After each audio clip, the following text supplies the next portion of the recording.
Justin here from 123stitch.com. If you've been thinking about trying embroidery but don't know where to start, you're in the right place. There are a lot of different embroidery stitches out there. And if you've ever looked at an embroidery pattern and seen names like French knot, satin stitch, stem stitch, and thought, okay, which one am I supposed to learn first? I get it. The good news is you don't have to learn all of these different stitches all at once. Today, I'm going to show you 5 basic embroidery stitches that will give you a really good foundation for getting started. We're going to work directly on a piece of fabric so you can see exactly how each stitch is made, and by the end you'll have 5 stitches that you can start using in your own embroidery projects. If you enjoy learning new embroidery techniques, cross-stitch tips, and beginner-friendly projects, please take a moment to subscribe to our channel. We've got plenty more stitching videos coming your way. So, grab a piece of fabric and some embroidery floss, and let's get started. For today's practice, I'm keeping things really simple. All you're going to need is an embroidery hoop, a piece of fabric, embroidery floss, an embroidery needle, and scissors. I'll have links to everything I'm using in this video down in the description, so if you want to use the same supplies I'm using, you'll be able to find everything there. I'm using a hoop to keep my fabric nice and stable while I'm stitching. I'll put the fabric into the hoop, tighten it up, and make sure I have a nice even tension. You want the fabric to feel firm in the hoop, but you don't need to crank it down as tight as you possibly can. Once your fabric is ready, thread your needle, and we're ready to start. I'm going to use a different color floss for each stitch today so it's easy to see the differences between them. Let's start with the running stitch. If you're brand new to embroidery, this is a great first stitch to learn because the motion is very simple. Bring your needle up through the fabric, then take it back down a short distance away. Come back up and go back down again. Just keep repeating that movement. Up again, down again. Up again, down again. And now you've got a running stitch. The running stitch gives you a nice dashed line, and you can make those stitches longer or shorter depending upon the look that you're going for. It's useful for simple outlines, borders, decorative lines, and even some types of lettering. And because it's so simple, it's a great stitch for getting comfortable with moving your needle through the fabric. Now let's take that basic line and make it a little more solid. This is the backstitch. The backstitch is one of those stitches you'll probably use constantly once you start embroidery. Here's how it works. Bring your needle up through the fabric and make 1 stitch forward. Now bring your needle up 1 stitch length ahead. Instead of going forward again, you're going to bring the needle back down into the hole where your previous stitch ended.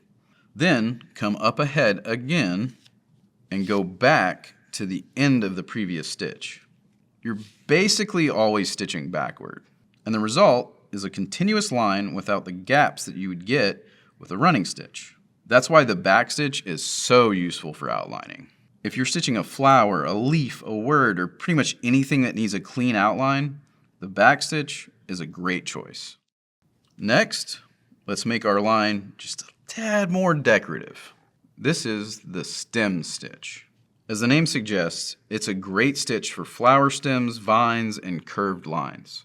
Start by bringing the needle up through the fabric, make a small stitch forward. Now, bring your needle up about halfway along that previous stitch. Here's the trick. Keep your working thread on the same side of the needle as you continue to stitch. Make another stitch, come up halfway along the previous one, and repeat. As you go along, you'll start to see a twisted line forming. And that's what makes the stem stitch different from the back stitch. It has a softer, almost rope-like appearance that works really well for curves. This one may feel a little awkward at first. Just be sure to keep the thread on the same side of the needle and focus on getting into a rhythm.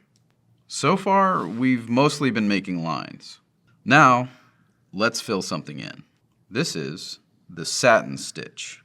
Satin stitch is used when you want to cover an area with thread instead of just outlining it.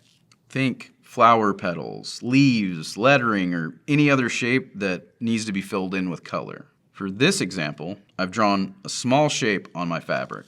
I'll bring the needle up at one edge, then take it down at the opposite edge. I'll come back up right next to my first stitch, and then go back across. Then I'll repeat that process, working back and forth across the shape.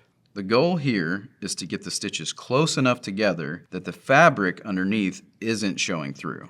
This is probably the first stitch we're doing today where you may need a little patience. Getting Satin Stitch to look really smooth takes practice. Try to keep your stitches relatively straight and pay attention to the edges of your shape. And don't worry if yours doesn't look perfect. Mine definitely didn't the first time I tried it. And now we're gonna add just a little texture. It's time for the French knot. French knots are one of those stitches that people either love immediately or spend a little time fighting with. They're tiny, they're useful, and once you get the hang of them, they're actually a lot of fun. So bring your needle up through the fabric. Now take your working thread and wrap it around your needle. For this example, I'm gonna go ahead and wrap it around twice.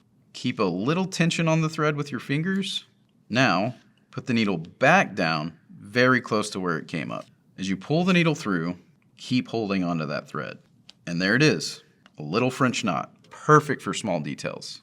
Flower centers, eyes, dots, little decorative accents, and pretty much any place where you want to add a tiny bit of texture. If your first few look more like little blobs than knots, don't worry. French knots take a little bit of practice. The key is getting comfortable with how much tension to keep on the thread while you're pulling the needle through. Let's go ahead and take a look at what we've just learned. We've got our running stitch, great for simple dashed lines. Our back stitch, great for clean, solid outlines. Our stem stitch, great for curves, stems, and vines. Our satin stitch, great for filling in shapes. And our French knots, great for small decorative details. And that's actually a pretty useful little toolkit. You can take these 5 stitches and combine them in all kinds of ways. For example, you could use a stem stitch for the stem of a flower, satin stitch for the petals, and French knots for the center. You could outline the leaves with backstitch, and then maybe add a running stitch around the edge as a decorative border. Once you start thinking about embroidery that way, it becomes less about memorizing stitches and more about figuring out which stitch works best for what you're trying to create. And that's it. 5 stitches. That's all you need to start exploring embroidery. There are hundreds of other stitches you can learn, and we'll definitely be getting into some of those in our future videos, but you don't need to learn everything all at once. Start with these 5, practice them, experiment with them, and most importantly, find out what you enjoy. Because that's what I think makes embroidery so fun. There's really no single right way to do it. You get to choose the stitches, the colors, the fabric, and ultimately what you want to create. If you're just getting started with embroidery, let me know in the comments which stitch you're going to go ahead and try first. And if you have a favorite embroidery stitch that you think any beginner should learn, I'd love to hear about that as well. I'll have links to all of the embroidery supplies that I used today down in the description. And if you enjoyed this tutorial, make sure to hit that subscribe button for more embroidery tutorials, cross-stitch how-tos, and some tips and tricks. Thanks for stitching with me today. Until next time, happy stitching.